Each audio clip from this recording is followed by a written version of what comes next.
The bustling concourse of Hartsfield-Jackson Atlanta International Airport. Flight announcements echoing overhead, and a swirl of passengers rushing to reach their gates. Among them stands Darius Jackson, a bright, ambitious Morehouse College student, clutching a coveted first-class ticket on an American Airlines flight to Seattle. Tension crackles in the air as sideways glances and curious whispers follow him through the VIP lounge, prompting an unsettling question. Does he truly belong in first class? He has every right to be there yet. Trouble is brewing. What if the biggest obstacle to soaring toward his future isn't turbulence, but the very people meant to get him there? Darius Jackson woke before dawn, nerves buzzing in his stomach. It was only his second time flying, yet he found himself in possession of something extraordinary, a first-class ticket. He'd earned it through the generosity of a private scholarship program, one that recognized his outstanding work at Morehouse College in Atlanta. With the scholarship came perks access to an exclusive mentorship event in Seattle, a gleaming gold ticket for first-class travel, and the promise of connections that could catapult his dreams into reality. Hartsfield-Jackson. Atlanta International Airport greeted him with a rush of bodies and the smell of fresh coffee. Eager travelers lugged suitcases, parents tugged the hands of excited children, and business executives typed furiously on phones as they wove through lines. Darius had arrived earlier than needed, allowing him time to soak in the experience. Truthfully, he'd never set foot in the first-class lounge before, but he had read about it online. Plush seating, complimentary drinks, a quiet respite from the cacophony of the main terminal. This was a world that felt surreal to him, a young man from a modest upbringing. The lounge's doors parted silently at his approach. Inside, soft lighting revealed elegant furniture and an attendant behind a polished counter. Wearing his Sunday best slacks, a crisp button-down and a Morehouse tie, Darius still felt eyes upon him. The lounge had a scattering of travelers, an older gentleman in a tailored suit sipping espresso, a woman in a chic business dress leafing through a magazine, and two more corporate types speaking in hushed tones. Immediately, Darius noticed the stares, some subtle, others less so. He offered a polite nod and made his way to an empty seat near the corner. He couldn't shake the feeling of being out of place, but he knew he had every right to be here. That was what his mother always told him. No matter where you are, you belong if you've worked for it. He reminded himself of that as he dug his phone from his pocket to recheck the flight details. American Airlines flight AA1329 from Atlanta to Seattle. Departure time 8:30 a.m. He had never been so excited or terrified. The mentorship event in Seattle was part of a special leadership program. Industry giants would be there, executives from Microsoft, Boeing, and other major corporations. Such an opportunity didn't come often, and Darius intended to make the most of it.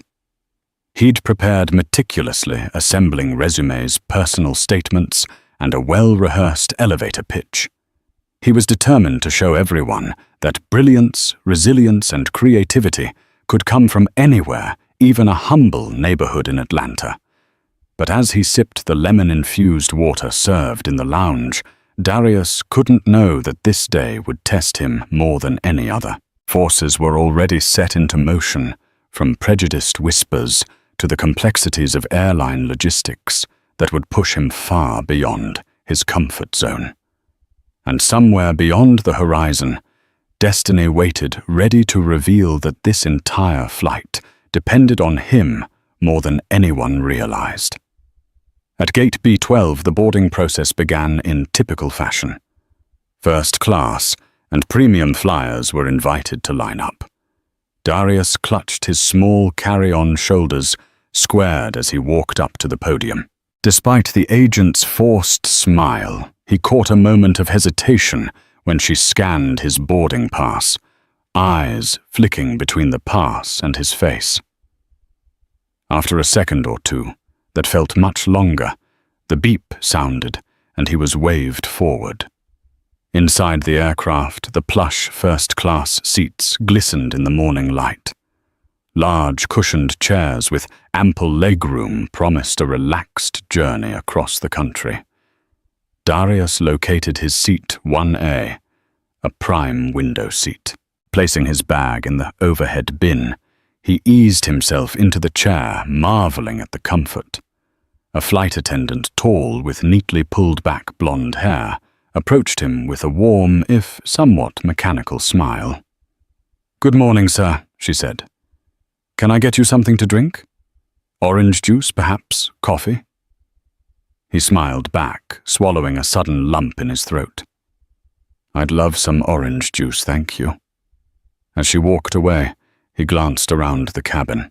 Most of his fellow first-class passengers were busy with laptops, newspapers, or simply settling in.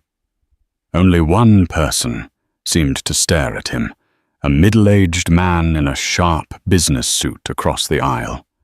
The man's expression was unreadable, but Darius felt a pang of discomfort. Was it curiosity, suspicion? Perhaps both. When the flight attendant returned with orange juice, the man quietly beckoned her over. Darius couldn't hear their exchange, but the man's body language gave away his discontent. Pointed gestures, a tight-lipped frown, and an occasional glance in Darius's direction. The attendant's expression shifted from confusion to awkward politeness. Somehow Darius felt that conversation was about him. True enough, within minutes, the flight attendant returned to his row, her earlier warmth replaced with a somewhat cooler tone. "Could I see your boarding pass, please?" she asked politely. "Sure," Darius replied, brow furrowing. He retrieved the slip from his pocket and handed it over. Her eyes flickered from the ticket to the passenger manifest on her tablet. She nodded slowly. "Everything seems to be in order," she said, a hesitant smile returning to her face. "Sorry for the inconvenience." "No worries," Darius said, but his heart pounded. He'd done nothing wrong. Why was this happening? The man across the aisle muttered something under his breath and leaned back in his seat, crossing his arms. Darius told himself not to dwell on it, reminding himself that prejudice, whether subtle or overt, would always find a way to rear its head. He was determined not to let it get under his skin. But events were about to escalate far beyond a tense, silent stare-down. Passengers continued streaming in, and soon the entire first-class cabin was nearly full. The lead flight attendant, a woman named Christina, came on the intercom to greet everyone, detailing the estimated flight time and welcoming them aboard American Airlines Flight AA1329. Then Darius heard hushed voices from the galley near the front of the plane. Glancing over, he saw Christina speaking with the tall, blonde attendant who'd served him orange juice. Both occasionally darted eyes toward him. His stomach tightened. A few minutes later, Christina approached with a forced smile. "Sir, could I have a quick word?" Heart thumping. Darius unbuckled his seatbelt and stood. Several of the other first-class passengers turned their heads at the commotion, including the man in the suit. Darius stepped into the narrow galley, the scent of brewing coffee and warm pastries filling the cramped space. Christina cleared her throat. "We have a bit of a seating issue," she said gently. "It seems there might be an overbooking in first class. Sometimes the system automatically upgrades certain frequent flyers. Could I see your boarding pass and ID, just to verify that everything is correct?" He handed over both without hesitation, aware of how easily misunderstandings about tickets could escalate. Anxiety sparked in his mind. Was it truly a computer glitch, Or was the plane overbooked? Or was something else at play? Christina studied his documents for what felt like ages. Then she handed them back, wearing a tight-lipped expression. "Everything's legitimate," she said quietly. "But we do have a passenger who insists this seat is his. He's an elite-level frequent flyer."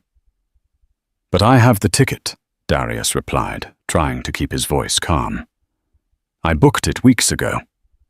And it's not an upgrade. It was part of a scholarship package." "I understand, sir. Unfortunately, in these situations, we're encouraged to see if volunteers can move to another seat so that our frequent flyer can remain happy." His pulse quickened. "So you want me to move to Coach Christina?" Hesitated, then said, "We'd be able to compensate you with miles or possibly a voucher." "I'm sorry, but no." Darius interrupted gently but firmly. "I paid for this seat, or rather, my scholarship did.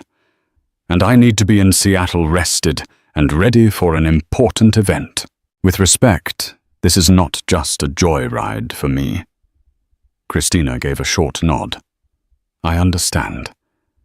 Let me speak to the passenger again." He returned to his seat, a swirl of emotion coursing through him. Heads turned his way, and he hated feeling like a spectacle. Why did he have to stand up for his right to occupy a seat he'd already paid for? When Christina returned, she wore a conflicted expression. "Sir, could I have you step off the plane for a moment, so we can sort this out at the gate?" Darius stiffened. "But why do I need to step off the plane?" "My ticket is valid." She didn't meet his eyes. "It's a standard procedure. The other passenger is making quite a fuss. We just want to clear this up peacefully. We'll have you board again if all is well." Anger, fear, and frustration pulsed through him, but mindful of the stares around him, he decided to comply, without a scene. He carefully gathered his carry-on, glancing at the man across the aisle who wore a smug expression. As Darius made his way toward the exit, he could almost feel the weight of prejudice pressing down on him. He wanted to call his mother to speak words of comfort, but time was short. Outside in the jetway, a gate agent waited with a stern face. What he couldn't know was that this confrontation was about to spiral into something far bigger than he'd ever anticipated. "Sir, I understand you have a first-class ticket." The gate agent, whose name tag read Trevor, began in a clipped tone. "But we need to confirm your purchase method, the seat assignment, and I've already shown my ticket and my ID," Darius replied. His voice wavered slightly with suppressed frustration. "I have the scholarship documentation here on my phone, if that helps." Trevor sighed, checking his computer. "We have a passenger who's claiming he's been assigned your seat through his frequent flyer program. That passenger is extremely high status with American Airlines. He's threatening a complaint if we don't resolve this immediately." Darius's temper flared. "Am I not considered a paying customer too? Is his status more important than my seat?" "I'm not at liberty to comment on that," Trevor replied, clearly uncomfortable. "We're simply trying to follow the protocol here. Overbooking sometimes happens, or seats might accidentally be double assigned." "I understand that mistakes happen," Darius said. "But I checked in well in advance, and it's not my fault if the seat got double booked. I shouldn't be punished for it." He stood his ground. Trevor typed furiously into the computer, each keystroke echoing in the near-empty jetway. Occasionally the gate agent frowned, muttered under his breath, and cross-referenced a printout. Meanwhile, the tall, blonde flight attendant stepped into the jetway, eyeing Darius with an outreadable gaze. Time dragged on. 5 minutes felt like an eternity, especially with the knowledge that the flight was scheduled to depart soon.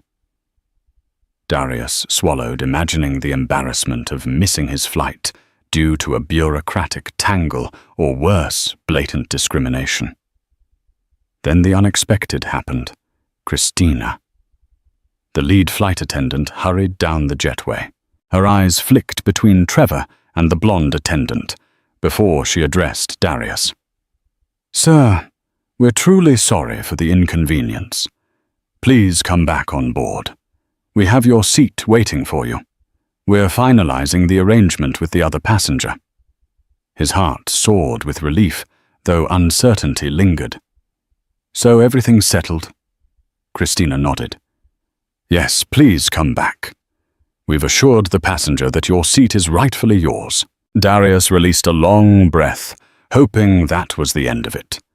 He mustered a polite thank you, and followed Christina back into the plane bag in tow. The blonde attendant cast him a tight, almost begrudging smile, but said nothing. Inside the cabin was tense. Every gaze seemed riveted on him as he made his way back to seat 1A. The man in the suit had disappeared. Darius caught a glimpse of him further back in the plane, gesturing wildly at another flight attendant. A few more minutes passed in anxious stillness. Then the passenger in question, the man in the suit, stormed back up to first class. "This is outrageous," he barked, ignoring the hush that fell over the rest of the cabin. "I've been an executive platinum member for 10 years. I was promised an upgrade. Christina approached, stepping between him and Darius's seat. "Sir, I understand your frustration, but we do not have another seat available in first class." This gentleman's seat was confirmed upon booking. The man huffed, glancing over at Darius with scorn. "And who is he anyway? I've never heard of a last-minute scholarship seat." Ridiculous. Darius tried to remain composed, though his face burned. The man's hostility was painfully obvious. Sir Darius began. "I'm a scholarship recipient flying to Seattle for an educational program. My seat is legitimate." "I don't care," the man snapped, pointing a finger. "I will not be treated like this. I spend tens of thousands of dollars with this airline each year." The entire cabin froze. Some passengers craned their necks to watch the spectacle. Others pretended to ignore it, but listened keenly. Darius could sense the flight attendant's tension, the simmering rage of the man, and the awkwardness of everyone else. "Sir, if you can't settle down, I'm going to have to ask you to leave the aircraft," Christina said, her voice calm but firm. "You'll be hearing from my lawyers." The man spat. With that, he turned, seized his carry-on, and stomped down the aisle. Another flight attendant followed him, presumably to ensure he actually deplaned. Darius eased back into his seat, chest heaving with adrenaline. He felt eyes on him, some sympathetic, some curious, some even resentful. He tried to remind himself that not all the stares were negative. Some people might simply be shocked by the outburst, but a knot of anxiety lodged in his stomach refused to settle. "All right, folks, we apologize for the delay," Christina announced on the PA system. "We will be closing the aircraft door shortly and departing for Seattle." Though her tone was cheerful, the tension still crackled in the air. Darius exhaled, telling himself that the worst was over. Yet the reality was quite the opposite. The plane pushed back from the gate, and flight attendants began their safety demonstrations. Darius tried to focus on the routine announcements, forcing his mind to calm. He gazed out the window, taking in the movement of ground crew and the distant runway. Something about watching planes roar into the sky both excited him and filled him with trepidation. Within minutes, the aircraft trundled toward the runway. Then came the dreaded pause. Darius glanced around, noticing the plane had come to a stop on the taxiway. The captain came over the intercom. "Ladies and gentlemen, we're experiencing a slight technical issue with one of our onboard systems. We need to return to the gate for a quick check by maintenance. We apologize for the inconvenience." A collective groan rippled through the cabin. People shifted murmured complaints about missed connections and delayed arrivals. Darius couldn't help but wonder if this day could get any more stressful. Back at the gate, the door opened once more, and a few ground crew members stepped aboard, exchanging hushed words with the flight attendants. Meanwhile, the man who'd made a scene earlier was nowhere to be seen, likely escorted out of the secure area. Then came another surprising twist.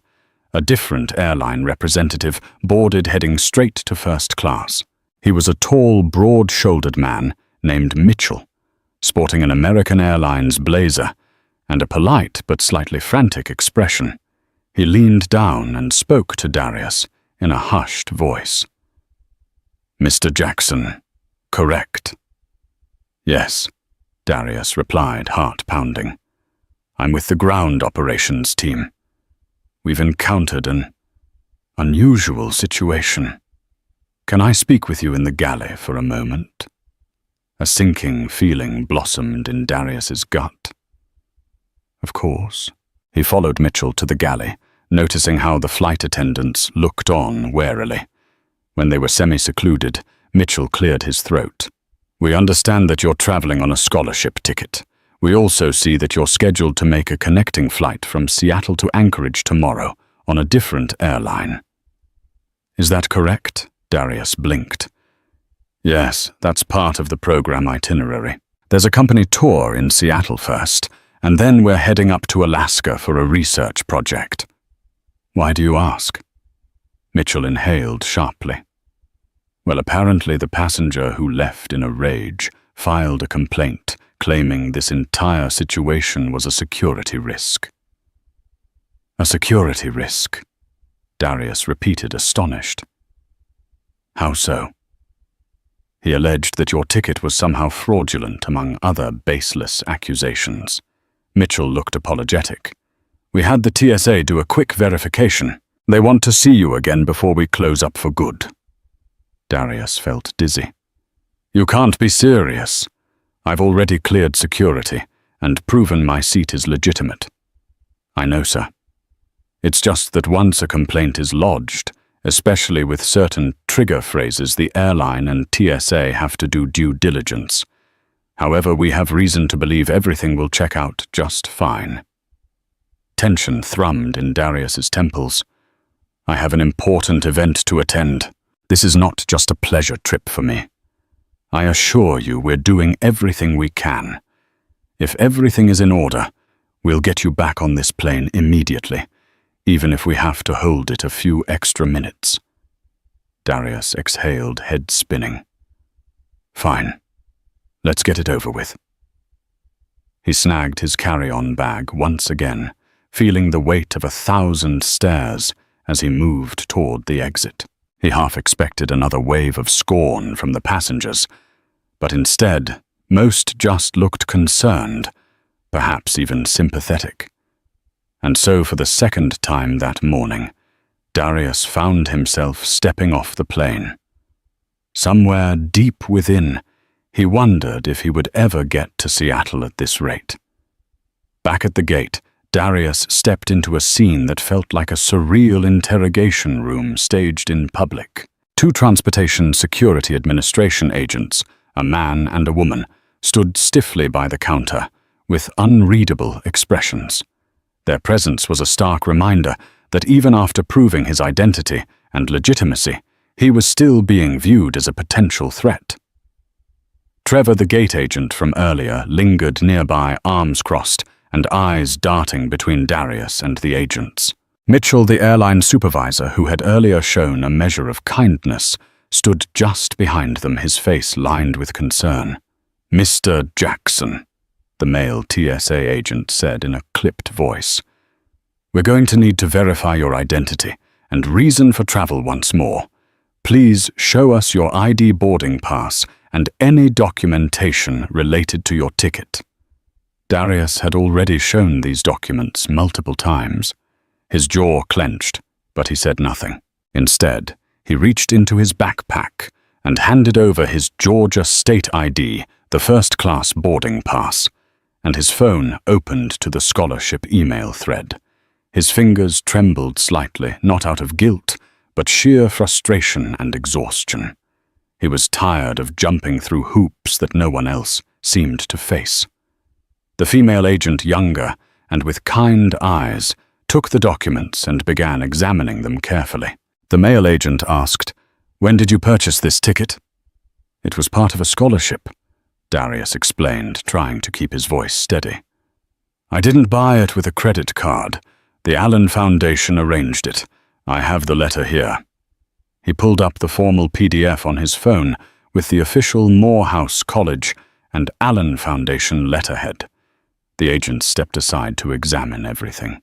Darius stood awkwardly in front of them every passing second, stretching out like hours. Other passengers began trickling toward nearby gates, casting the occasional glance in his direction. He imagined what they saw: a young black man being questioned by TSA in the middle of a busy airport. He could feel the sting of judgment, the invisible weight of assumption. Meanwhile, Mitchell leaned toward him and spoke quietly. "I'm really sorry about all this." Unfortunately, the passenger who made the complaint used specific language that triggered a security verification protocol. "We're obligated to follow through even when we know it's nonsense." Darius gave a curt nod, but didn't reply. What could he say that wouldn't come out as bitter? Even now, with multiple professionals confirming his credentials, he was still being treated like a suspect. He glanced at Trevor, who looked increasingly uncomfortable, as if he were beginning to realize how wrong this was, but didn't know how to stop it. "Do you have any proof of your involvement in this mentorship program?" The female agent asked, her tone less harsh than her partner's. "Yes," Darius replied, tapping through his inbox. "Here's the welcome email from the program coordinator, the itinerary and the travel schedule." He handed over his phone again. They took a few more minutes to review everything, whispering back and forth. Darius tried not to show how deeply humiliated he felt, how angry he was at being pulled from the plane a second time. This time not because of a mistake, but because of a lie, an accusation rooted in prejudice. Finally, the female agent returned, handing back his documents. "Sir, we find no evidence of any wrongdoing. You're free to reboard." Darius exhaled, half relief, half residual fury. He nodded curtly, stuffing everything back into his bag. But before he could turn away, Mitchell gently placed a hand on his shoulder. "Mr. Jackson," he said, voice low, "I want to personally apologize. The airline does not condone profiling or harassment. A formal report will be filed about this incident, and I encourage you to submit one, too. What happened today was unacceptable." Darius looked him in the eye and replied, "Thank you. I just want to get to Seattle. That's all I've wanted all morning." Mitchell nodded. "You will, and the flight crew has already agreed to delay takeoff until you're back on board." With that, Darius slung his backpack over his shoulder and walked toward the gate. The stairs this time were different, more curious, some even sympathetic, but none of them erased the sting of what had just happened. He'd been singled out, scrutinized, and nearly sidelined, all because someone in a suit didn't like the idea of him sitting in first class. As he stepped onto the jet bridge once more, the terminal noise faded behind him. His shoes echoed in the corridor as he approached the plane. And though he felt weary and violated, a flicker of something else stirred inside him. Defiance, maybe even resolve. They tried to take his seat. They tried to take his dignity. But they failed. And Darius Jackson wasn't done yet. Would you like me to rewrite Chapter 7? Next for continuity, or expand another part of the story? After a 45-minute delay, the plane finally took off. A collective sigh of relief passed through the cabin, and Darius felt a surge of excitement. It was happening. He was on his way. Yet the morning's frustrations lingered in his mind, leaving him watchful. At cruising altitude, the flight attendants began their service. Christina personally came to Darius, bending down to speak discreetly. "How are you doing?" "Okay," he replied, thankful for her concern. "Just ready to get to Seattle." She nodded sympathetically. "We're sorry for everything that happened. If you need anything, don't hesitate to let me know." "Thank you," he said, managing a small smile. He turned his attention to his laptop, planning to review his notes for the mentorship program. The hum of the engines provided a soothing background noise, and for a while he lost himself in work. Yet as drink service began, a new wave of murmurs caught his attention. Toward the front of the first-class cabin, a different passenger. A stout older man with a receding hairline began complaining of dizziness and chest pains. Immediately the flight attendants rushed to his aid, offering oxygen and checking if any medical professionals were on board. A middle-aged woman in a floral blouse stepped forward from coach, identifying herself as a nurse. She and the flight attendants helped the man lie across a row of seats. For a tense few minutes, everything revolved around his condition. Christina asked over the intercom if there was a doctor available. None responded. Darius watched with concern. Something about the man's pained expressions made him wonder if it was more than just a dizzy spell. The nurse gave him water and asked about pre-existing conditions, medication, and so forth. The man mumbled something incoherent. Turbulence jolted the plane. The seatbelt sign dinged on. Christina and the nurse tried to steady themselves, continuing their efforts to assist the man. Then the nurse turned her face pale. "I think he might be having a heart attack. We need to land as soon as possible or get an AED." An anxious hush settled over the entire plane. People stared, some prayed quietly. Christina quickly grabbed the onboard defibrillator, AED. Passengers looked on in alarm. The nurse prepared to administer a shock, carefully reading the device's prompts. From his seat, Darius felt his chest tighten in sympathy. He prayed silently for the man's survival. The nurse pressed the AED pads against the man's chest as the device's robotic voice guided each step. Then, unbelievably, the AED began to flicker. A moment of confusion passed. The nurse tried to start it again, only for the screen to show an error message. Everyone froze. Christina cursed under her breath. "It's malfunctioning. The AED isn't working." A ripple of panic coursed through the cabin. The nurse attempted to remain calm, beginning chest compressions with grim determination. "We need a functioning AED, or we need to land," she said through labored breaths. Christina rushed to the cockpit to inform the pilots. Darius heard only muffled voices, but the tension was palpable. A medical emergency at 30,000 feet with a malfunctioning defibrillator was the worst scenario. After a few agonizing minutes, the captain announced they would divert to Dallas-Fort Worth International Airport, the nearest major airport with top-notch medical facilities. As the plane banked and began a rapid descent, the nurse continued compressions, sweat beading her brow. The flight attendant scrambled to keep the area clear and administer oxygen. The passenger's face was pallid chest moving weakly with each push. There in the midst of crisis, no one remembered the earlier friction over seats. Skin color status and personal grudges fell to the wayside. Lives were at stake, and people needed to come together. Yet fate had another twist waiting. Something that would place Darius at the center of an impossible choice. Descent felt painfully slow. The nurse kept compressions and other passengers offered assistance from holding the man's hand to fetching wet towels. The situation was dire and everyone knew it. Christina emerged from the cockpit again, looking harried. She made her way to Darius's row. "Mr. Jackson, we need to ask you something," she said in a strained whisper.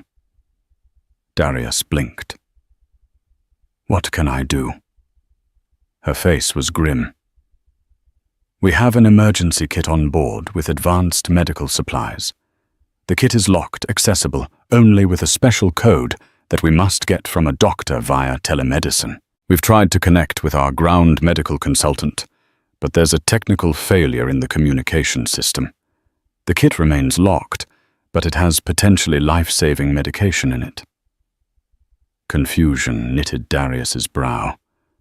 "I understand, but what does that have to do with me?" She took a slow breath.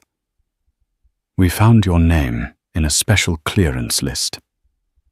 The scholarship you're on, apparently, it's sponsored by a major philanthropic group that has some kind of arrangement with us. That might give you advanced clearance to access certain airline equipment under unusual circumstances." Darius's mind reeled. "I don't see how. I'm just a college student. My scholarship is from the Allen Foundation, which does a lot of philanthropic work. But that wouldn't give me medical clearance." Christina's expression remained urgent. "We're not sure either, but your name is flagged for high-priority assistance, something about advanced leadership clearance.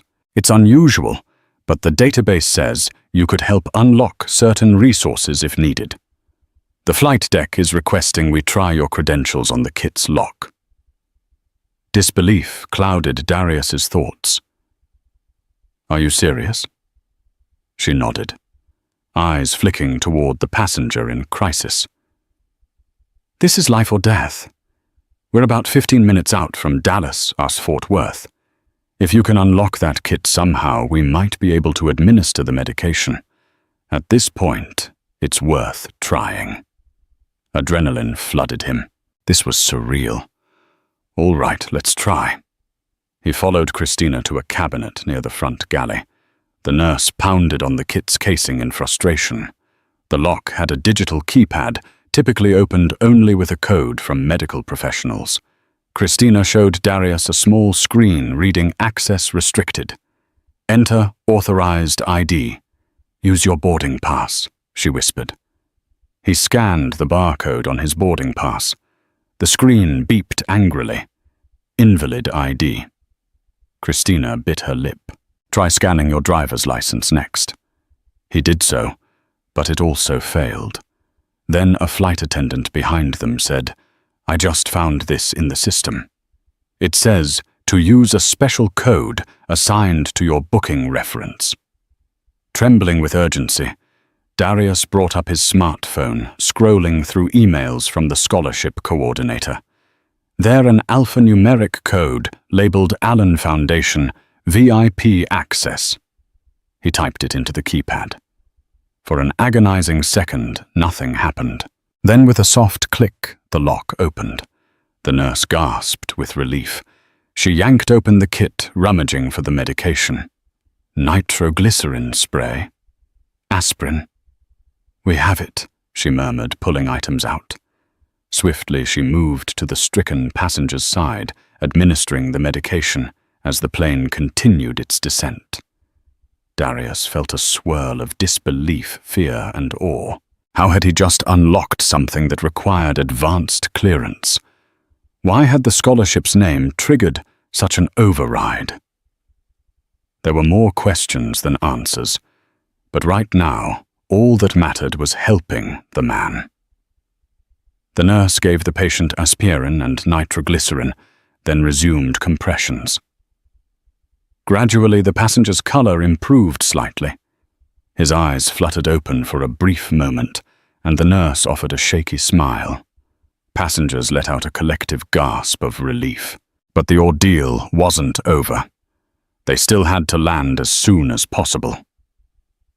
The cockpit announced over the intercom, "Prepare for an emergency landing in Dallas, Fort Worth, in approximately 10 minutes. Flight attendants, please take your seats and ensure the cabin is secure." The plane descended rapidly, coming in hot for an expedited landing. Flight attendants strapped into their seats, the nurse holding on to the patient. Darius returned to 1A, hearing the landing gear thud into position beneath the cabin floor. Adrenaline coursed through everyone as the runway lights appeared below. Upon touchdown, tires screeched and the plane lurched. The pilot fought to slow the aircraft, swiftly aiming to get them to the gate where paramedics could board. Passengers clutched armrests, relieved to feel solid ground beneath them.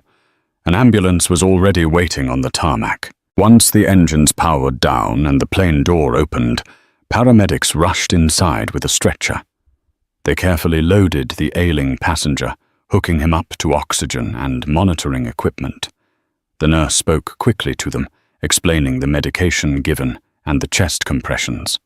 Then just as swiftly they were gone, whisking him to a waiting ambulance outside. A hush remained in the cabin, broken only by worried murmurs. Finally, the captain announced that they would have a brief ground stop to ensure the plane was still airworthy and refuel if needed. The flight would continue to Seattle as soon as they got clearance. Darius slumped in his seat, exhaustion washing over him. He replayed the bizarre sequence of events in his mind, the confrontation with the frequent flyer, the humiliating checks, the mysterious locked kit, and now this near tragedy. He felt a tap on his shoulder. It was Christina Musmortal. "Jackson, the ground operations manager wants to see you up front." He stood, limbs heavy, and made his way off the plane. On the jetway stood a woman in a crisp American Airlines suit. Her badge read, "Operations Manager Linda Harper." She extended a hand with a tense smile. "Thank you for cooperating in that crisis," she said. "The paramedics say the passenger is stable, largely thanks to the nurse's quick action and your ability to open that kit." Darius bowed his head modestly. "I'm just glad he's okay. But can you tell me why my code worked? I don't understand." Linda looked uneasy. "We aren't entirely sure. The Allen Foundation has a special arrangement with multiple airlines for their leadership fellows, something about ensuring their scholars can access high-level resources if traveling on official business. Honestly, it's above my pay grade. But it came in handy today." He exhaled, puzzling it out. That philanthropic group must have some extraordinary connections. He recalled reading that the Allen Foundation was funded by a tech mogul known for combining philanthropy with advanced logistical solutions, apparently that extended even to airline partnerships. Linda continued, "We'd like to apologize on behalf of American Airlines for the way you were treated earlier. The passenger who caused that ruckus has been blacklisted until further investigation.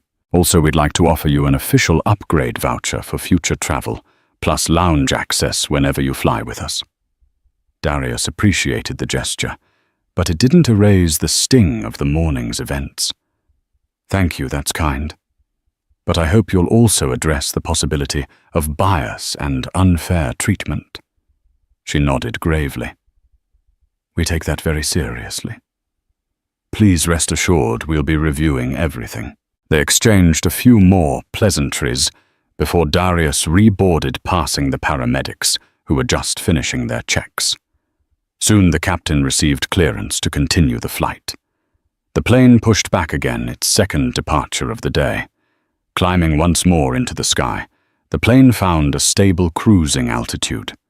Passengers tried to relax, many ordering stiff drinks to calm their nerves. Darius, however, was still too wound up.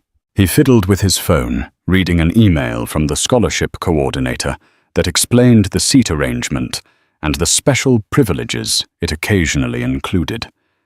He'd never heard of a scholarship providing some type of clearance code, but that had just saved a life. Across the aisle, a woman who introduced herself as Monica whispered, "You did great today, young man." Darius gave her a grateful smile. "It was all the nurse's doing. I just opened a box." Monica nodded. "Still, you stayed calm under pressure." That's something to be proud of. Others in first class chimed in with similar sentiments, a far cry from the scornful stares earlier. One older gentleman even apologized on behalf of fools who can't see beyond their own noses, clearly referencing the earlier fiasco. Christina returned to offer warm towels and dinner menus. "We'll resume normal service," she said with a genuine smile. "You've earned a glass of champagne, Mr. Jackson, if you'd like one." He politely declined, opting instead for water. Despite everything, he wanted to keep a clear head. Still, relief coursed through him that at least the hostility had subsided, replaced by gratitude and a sense of communal support. How quickly fortunes could reverse. Hours into the flight, the cabin lights dimmed and most passengers settled into personal screens or napped. Darius couldn't sleep. He flicked through a digital magazine, thoughts buzzing. Finally deciding a quick walk might help, he ventured toward the rear of first class, where a curtain separated it from the main cabin. He paused, looking back at the seats. A wave of reflection hit him. If he had not insisted on remaining in first class, if he'd ceded his seat, he might have missed the chance to open that emergency kit in time. Could that have cost the man his life? A flight attendant parted the curtain to pass between cabins, allowing him a glimpse of the coach section. Rows were cramped passengers, dozing with pillows or watching movies on small screens. He remembered his mother's face when she'd told him about the scholarship, tears of joy shining in her eyes. He'd felt both excitement and trepidation at stepping into a world he'd never known. First-class, exclusive events, high-level networking. Today had proven that sometimes you belonged exactly where you needed to be, even if others doubted it. He also recognized a deeper truth. The plane needed him, but not for the reasons anyone expected. Prejudice might have tried to shove him out of that seat, but ironically, it was his presence that helped avert a tragedy. The realization stirred a swell of bittersweet triumph within him. Karma, in its mysterious way, had a sense of poetic justice. As the flight neared Seattle, the sun dipped below the horizon, painting the sky in hues of orange and pink. Mount Rainier appeared in the distance, a majestic sentinel presiding over the city.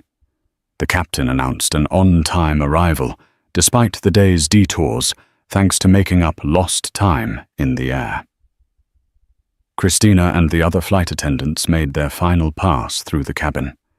People gathered their belongings, exchanged business cards, or shared stories of what they'd just experienced.